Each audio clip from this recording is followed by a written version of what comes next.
Hello बच्चों, हाय पूर्वी on behalf of personal tutor channel.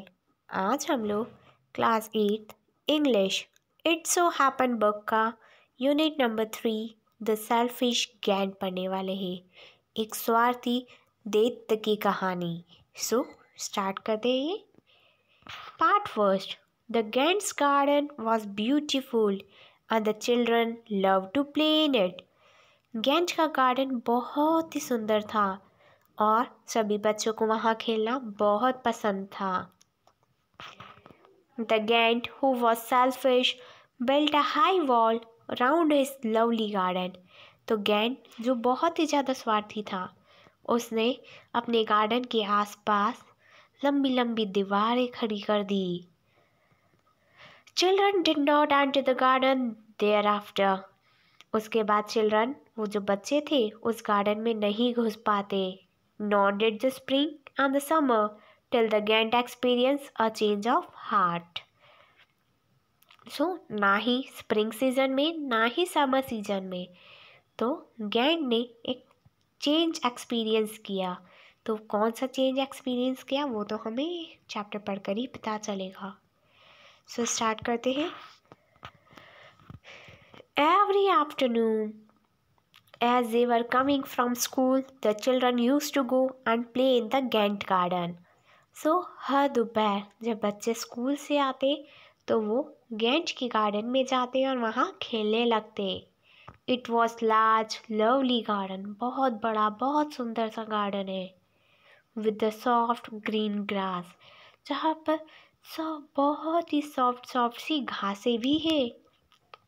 Here and there over the grass stood beautiful flowers like the stars. घास के आसपास बहुत सुंदर सुंदर फूल भी है जो बिल्कुल तारों जैसे लगते हैं। And there were 12 peach trees that in the springtime broke out into delicate blossom of pink and pearl. वहाँ पर एक पीच ट्री भी है जो स्प्रिंग टाइम में टूटता है एंड ब्लूज़म होता है, खिलता है पिंक और पर्ल फ्लावर्स में। एंड इन द ऑटम बहुत रिच फ्रूट, और ऑटम सीजन में उसमें फल आते हैं। The birds sat on the tree and sang so sweetly that the children used to stop their game in order to listen to them. और उस पेड़ पर बैठ के चिड़िया बहुत सुर में गाना गाती है और बच्चे जो वहाँ खेल रहे होते हैं अपना गेम बंद करके उस चिड़िया को सुनते हैं। How happy we are, they cry to each other. वो एक दूसरे को कहते हैं कि हम कितने खुश हैं। One day the giant came back, एक दिन वो गेंट वापस आ जाता है। He had been to visit his friend the Cornish ogre. वह अपने फ्रेंड के यहाँ विजिट करने गया था। Cornish ogre is a giant of Cornwall in the UK and he stayed with him for 7 years। वो 7 साल तक वहीं रहा। When he arrived, he saw the children playing in his garden। जब वो वापस आया तो उससे देखा कि बच्चे उसके गार्डन में खेल रहे हैं। What are you doing here? तुम यहाँ क्या कर रहे हो? He cried in a very gruff voice। उसने गुस्से में आकर कहा। And the children ran away। और बच्चे वहाँ से चले गए। My own garden is my own garden। ये मेरा गार्डन है और सिर्फ मेरा ही गार्डन है, said the Gant। Anyone can understand that and I will allow nobody to play in it but myself। यहाँ कोई नहीं आ सकता, मैं किसी को अलाउ नहीं करूँगा कि कोई मेरे गार्डन में आके खेले सिवाय मेरे। So he built a high wall all round it। तो उसने बहुत बड़ी बड़ी दीवारें बना दी। And put up a notice board, और एक नोटिस बोर्ड टांग दिया। Three space will be prosecuted। He was a very selfish Gant। बहुत ही ज़्यादा selfish है वो। The poor children had now nowhere to play अब उन बच्चों के पास कोई जगह नहीं है जहाँ जाके वो खेल सके। They tried to play on the road, but the road was very dusty and full of hard stone and they did not like it. फिर उन्होंने सोचा कि वो रोड पर खेलेंगे, बट रोड तो बहुत ही ज़्यादा धूल मिट्टी से भरा हुआ है, वहाँ पर बहुत हार्ड स्टोन्स भी है, इसलिए बच्चों को वो जगह पसंद नहीं आई। They used to wander around the high wall. वो चाहते थे when their lessons were over and talk about the beautiful garden inside. How happy we were there, they said to each other. फिर वो उस दीवार को देखते हुए बोलते हैं कि ये क्या किया गेंट ने, हम कितने खुश थे उस गार्डन में, कितने अच्छे से खेला करते थे। Then the spring come, spring season आया, and all over the country there were little blues and little birds. पूरी कंट्री में, पूरे देश में छोटे छोटे से पेड़ उग गए, छोटे छोटे से फ्लावर्स खिल गए एंड पक्षी उड़ने लगे। Only in the garden of the selfish giant it was still winter. सिर्फ सेल्फिश गैंड के गार्डन में ऐसा महसूस हो रहा था जैसे कि सर्दियों का समय है, क्योंकि ना ही कोई बच्चे थे और ना ही कोई चिड़िया आ रही थी वहाँ पे। The birds did not care to sing in it as there were no children and the trees forgot to bloom, क्योंकि उस गार्डन में ना ही कोई बच्चे थे और ना ही ट्री उगना बंद हो गए, पेड़ ग्रो नहीं कर रहे, ना ही पौधे खिल रहे हैं, यानी सब चीज़ रुक गई हो, थम गई हो जैसे। Once a beautiful flower put its head out from the grass, फिर एक बहुत सुंदर सा फूल घास में से उगा, but when it saw the notice board, it was so sorry for the children that it slipped back into the ground again and went off to sleep. फिर जब उस फ्लावर ने नोटिस बोर्ड देखा तो उसे बहुत बुरा लगा उन बच्चों के लिए, और वो वापस ग्राउंड में गिर गया और सो गया। The only people who were pleased were the snow and the frost. जो लोग वहाँ आते थे वो है बर्फ़ और धूल मिट्टी। Spring has forgotten this garden. ऐसा लग रहा था जैसे कि स्प्रिंग सीजन उस गार्डन में आता ही नहीं है। They cried, so we will live here all the year round. वो रोने लगता है कि क्या एक वक्त था जब हर वक्त हम लोग यहाँ रहते थे, हम लोग खिलते थे, बट अब तो यहाँ स्नो ही स्नो है। The snow covered up the grass with a great white clock and the frost painted all the trees silver. Snow की वजह से, बर्फ़ की वजह से पूरी घास ढक गई है एंड सारे जो पेड़ है ऐसा लग रहा है जैसे कि वो सिल्वर हो गए हैं, सुनहरे सिल्वर, क्योंकि बर्फ़ आ गई है पूरे उस पर। Then we invited the north wind to stay with him. फिर उन्होंने नॉर्थ विंड को बुलाया अपने साथ रहने के लिए। He was wrapped in the furs and he rode all the day about the garden and blew the chimney pots down.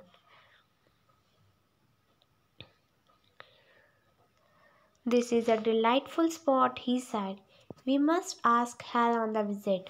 ये तो बहुत डिलाइटफुल स्पॉट हुआ करता था, बहुत ही सुंदर दृश्य हुआ करता था। सो अब क्या हुआ? सो द हेल कैम, ये सा तूफान कैसे आया यहाँ पर? Every day for the 3 hours he rattled on the roof of the castle till he broke most of the slats, and he ran around and round the garden as fast as he could go.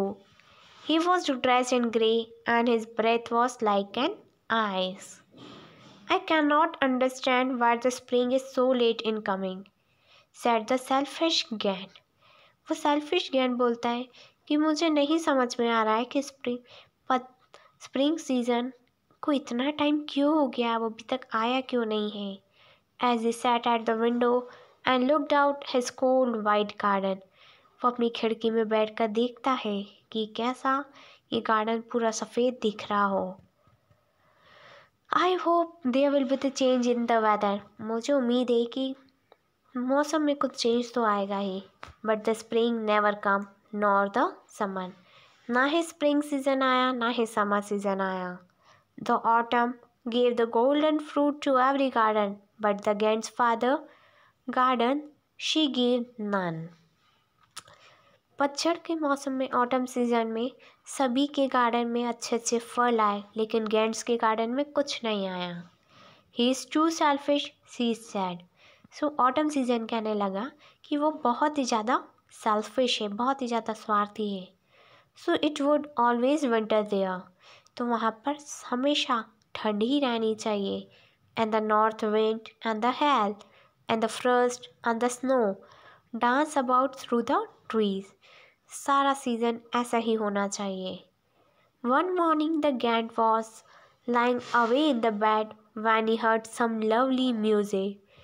एक सुबह जब Gantt अपने पलंग पे उठा ही था तो उसे एक सुरीला सा गाना सुनाई दिया. It sounded so sweet to his ear that he thought it must be the king's musician passing by. गाना बहुत ही ज़्यादा सुंदर था जो उसके कान में आ रहा था. उसे ऐसा लग रहा था कि राजा का कोई म्यूजिशियन यहाँ से गुजर रहा हो, यहाँ से निकल रहा होगा. It was really only a little linnet singing outside his window. But वो तो छोटे छोटे से सॉन्ग बर्ड्स थे जो कि वहाँ से गुजर रहे थे, जो उसकी विंडो के बाहर थे. But it was so long since he heard a bird singing in the garden that it seems to him to be the most beautiful music in the world. तो गैंट बोलता है कि मैंने बहुत टाइम के बाद देखा है कि मेरे गार्डन में एक चिड़िया गा रही हो, जो कि दुनिया का सबसे सुरीली वॉइस है. Then the hell stopped dancing over his head and the north wind ceased roaring and the delicious perfume came to him through the open chestnut. I believe that spring has come at last. मुझे ऐसा लगा कि spring अब last में तो आएगा. And he jumped out the bed and looked out. तो वो जल्दी से पलंग पे से उतरा और बाहर देखने लगा. सो बच्चों, वो गैंट बाहर क्या देखता है ये आपको इसके आगे का भाग आपको दूसरी वीडियो में देखने को मिलेगा. सो बच्चों, अगर आपको इस पार्ट से रिलेटेड कोई भी दिक्कत है या कोई लाइन आपको समझ में नहीं आई, किसी चीज़ का मतलब आपको नहीं समझ में आ रहा है, तो मुझे कमेंट सेक्शन में ज़रूर कमेंट करके बताइएगा. और मैं जल्द ही ट्राई करूँगी कि मैं इसका पार्ट भी बहुत जल्द आपके साथ शेयर कर पाऊँ.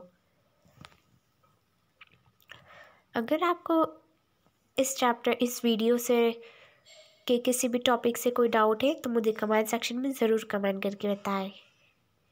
हेलो बच्चों, I Purvi on behalf of personal teacher channel. आज हम लोग क्लास 8 हनी ड्यू इंग्लिश का chapter number 6 this is Jody's fawn पढ़ने वाले हैं. सो स्टार्ट करते हैं. Before you read, often instead of rushing to a doctor to treat a small cut or burn.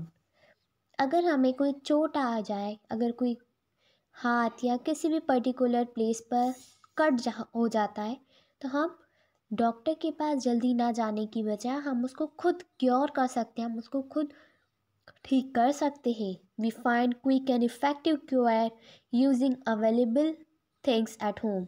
हम उसको ठीक कर सकते हैं उन चीज़ों से जो कि हमारे घर में है. Can you think of such home remedies for. क्या आपको कुछ होम रेमेडीज़ पता है? अगर अ कट ऑन योर नी, अगर आपकी कोहनी पर कोई चोट आ जाए, कोई कट हो जाए. Second, a burn on your arm, अगर आपका हाथ जल जाए. एंड अ बी स्टिंग, अगर आपको मधुमक्खी काट खाए. सो बच्चों, अगर आपको पता है कुछ होम रेमेडीज़, हम इन चीज़ों को कैसे ट्रीट करते हैं, तो मुझे कमेंट सेक्शन में ज़रूर कमेंट करके बताइएगा. In this story Jody's father has been bitten by a rattlesnake. ये जो स्टोरी है इसमें जोडीज फादर को एक सांप ने काट लिया है. ही quickly kills a dog and used its heart and the liver to draw out of the poison. सो उन्होंने फटाफट से अपने डॉग को काटा और अपना दिल और लीवर का यूज़ करके वहाँ से पॉइजन निकाला. Jody wonder what will happen to the little fawn without a mother. तो जॉडी सोच रहा था कि क्या होगा उसका बिना उसकी माँ के. तो हम ये स्टोरी पढ़ेंगे एंड पता लगाएंगे। Jody allow his thought to drift back to the fawn. So Jody ने अपने थॉट्स को, अपने माइंड में जो विचार आ रहे थे उसकी तरफ सोचा। He could not keep it out of his mind. वो उसको अपने दिमाग में नहीं रखना चाहता था।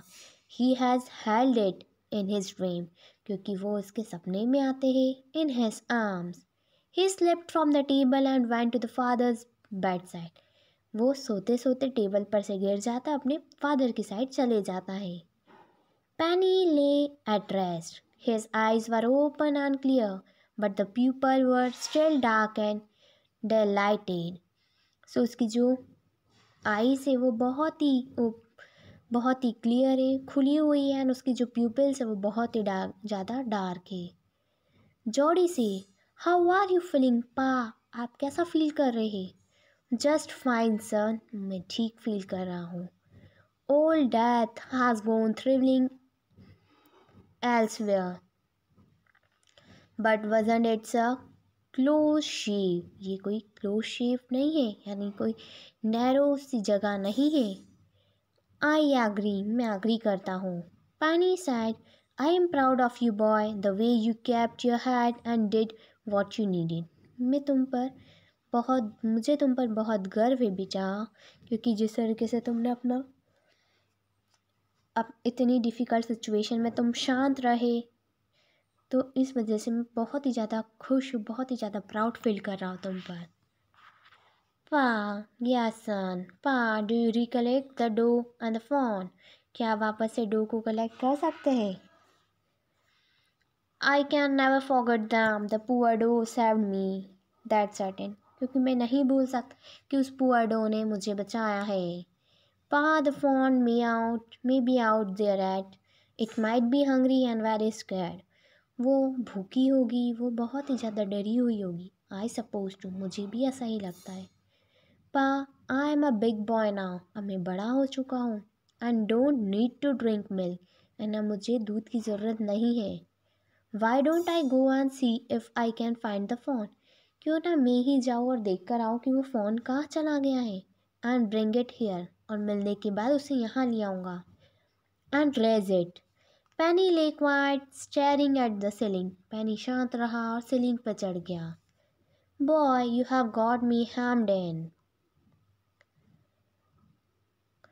बेचा, अब तुमने तो मुझे एक ऐसी सिचुएशन में डाल दिया है जहाँ मैं तुम्हें मना कर ही नहीं सकता हूँ। I won't take much to raise it Pa, I will start soon eating leaves and acorn. बोलता है कि पापा, मैं जल्दी ही लीव्स खाना शुरू कर दूंगा, जल्दी ही नट्स खाना शुरू कर दूंगा।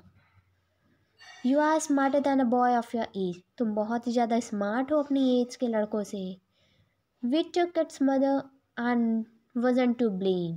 Surely it seems ungrateful to leave it to the chef, so son, I cannot say no to you. I never thought I have lived to see you another day. तो बोलते कि बेटा, मैं तुम्हें मना नहीं करूँगा, एंड मुझे नहीं लगता कि मैं अगला दिन देख भी पाऊँगा। Can I ride back with the Melville and see if I can find it? क्या मैं तुम्हारे साथ चल सकता हूँ? Tell me ma, I said you can go. Tell your ma, तो अपनी माँ को बोलो कि तुम मेरे साथ चलना चाहते हो। He sat back to the table and sat down. His mother was pouring coffee for everyone. वहाँ गया और टेबल पे जाके बैठ गया, और उसकी मम्मी कॉफ़ी बना रही थी। ही सैट, मापा says I can go bring back the phone, she had the coffee pot in the mid air. What phone? तो बोलता है कि मैं फ़ोन को लेने जाऊँ, तो उसकी माँ का जो कॉफ़ी पॉट था वो हवा में ही रह गया। फ़ोन कौन है? The fawn belongs to the doe we kill. Fawn उस डो से बिलोंग करती जिसको हमने मारा है। We use to doe use to draw out the poison and save Pa. She grabs well the pity said, Pa said it would be ungrateful to leave it to the straw. Well, you will give it your milk. We have got nothing else to feed it. तुम्हें फिर अपना दूध देना पड़ेगा, हमारे पास उसको खिलाने के लिए कुछ नहीं है। We will find him if he has alive. हम उसे ढूंढ लेंगे अगर वो जिंदा हुआ तो। How do you know it's a he, तुम्हें कैसे पता चलेगा कि वो वही है? The spots were all in a line, क्योंकि जो उसके स्पॉट्स है बॉडी पर वो पूरे एक लाइन में ही है। ऑन अ डोफान पा से the spots are every which way, तो पा बोलते कि ज़रूरी है, अब वो तो हर डायरेक्शन में भी स्पॉट्स हो सकते हैं। So this is a story बच्चों। आई होप कि आपको स्टोरी का पार्ट अच्छा लगा हो। अगर आपको कोई क्वेरी है देन मुझे कमेंट सेक्शन में ज़रूर कमेंट करके बताइएगा।